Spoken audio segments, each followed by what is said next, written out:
This is the end of the road for the International 4700 truck cab.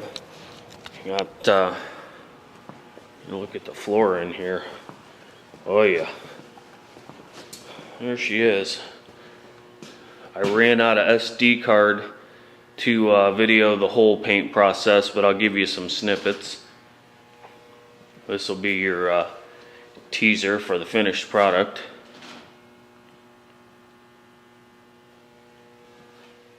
It came out pretty good. I got trash in it, which is inevitable. You know, a little speck here, a little speck there. The cab, I put one run in it. I was trying to wet up the underside of this gutter, and I got one right there. I'd rather have that run than a nasty, nasty orange peely finish. It's got a gun finish on it for sure, but it's not bad. It's not disgusting. The roof, I'll be honest with you guys, was a challenge. It's not as slick as I want it to be, but it's way up high. I'll buzz over it real quick.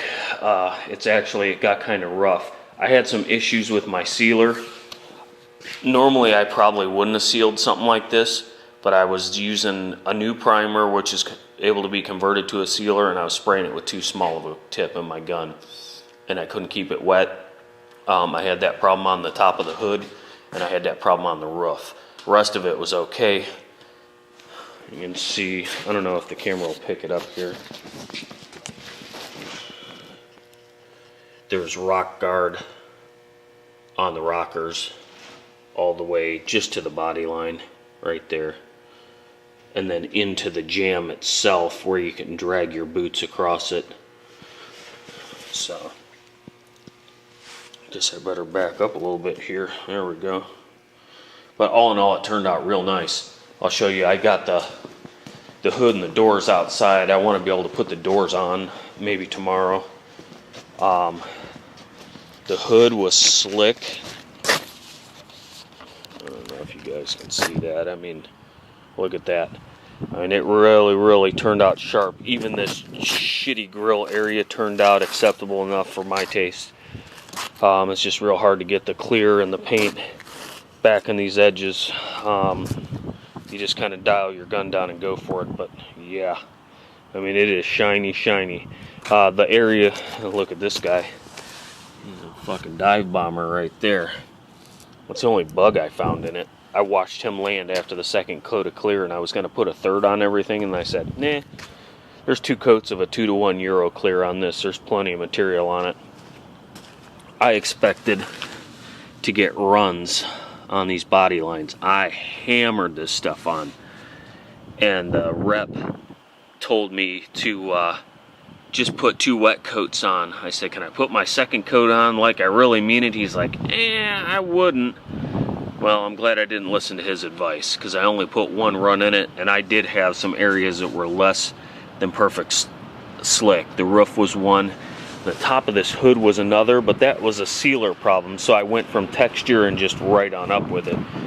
You probably can't see it with the sun glaring on it, but it's not really orange peel, it's just a little rough.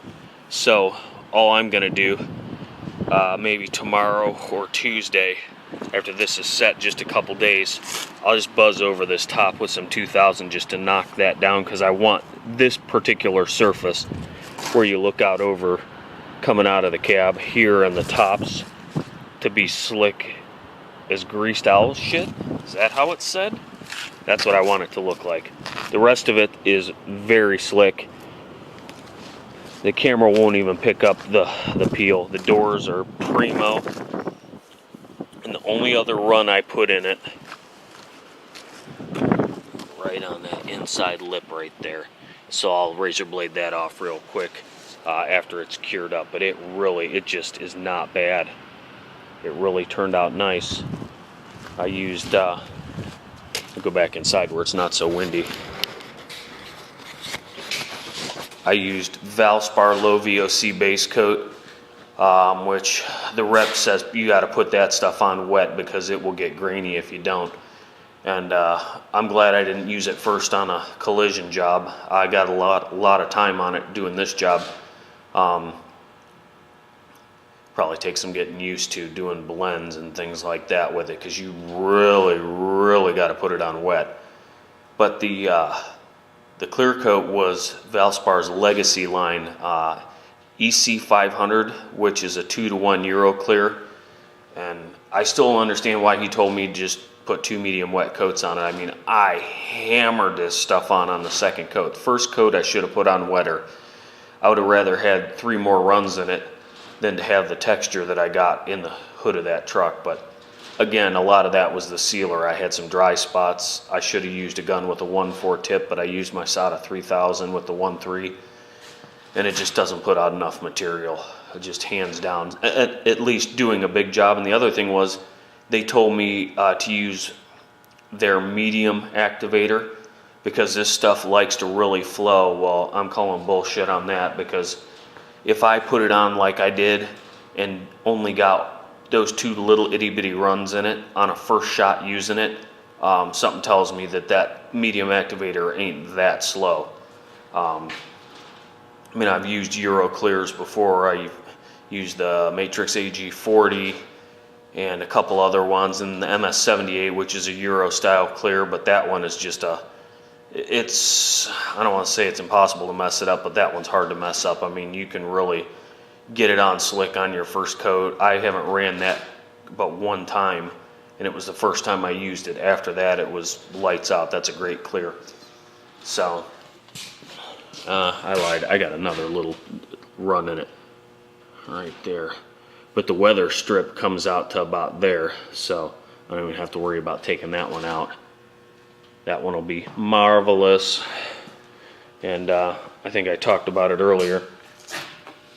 Mask up all these openings, because nothing but trash will come out of them. I should have masked the antenna opening, and this is for the marker light. I should have masked that. The same way I mask up a keyhole, you just smush tape around in it and kind of tuck it in. I didn't have any trash come out of it. I mean, really, in the sides of the cab, there's not a bit of trash. The doors are clean. The top of the hood's clean. I got that bug that landed in the fender, and I mean, really, that's about it. But here's the roof. The roof wasn't laser straight to begin with. In fact, it's quite ugly. But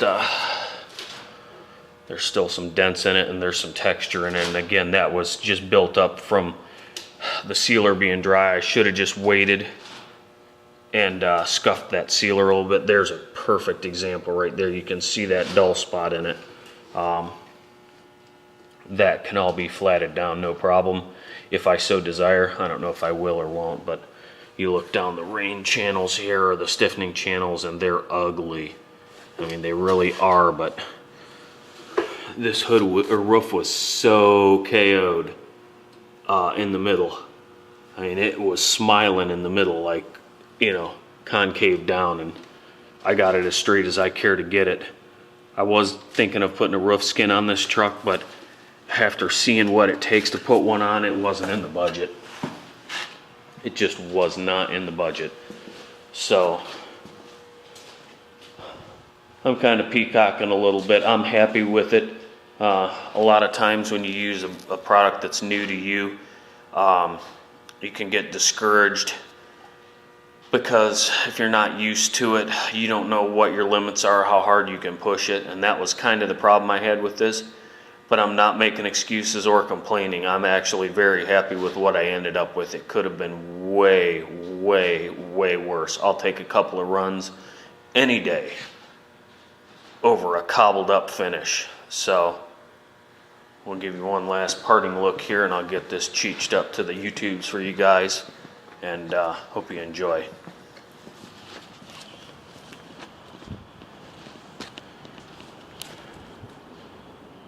There you go. Everybody enjoy your Sunday.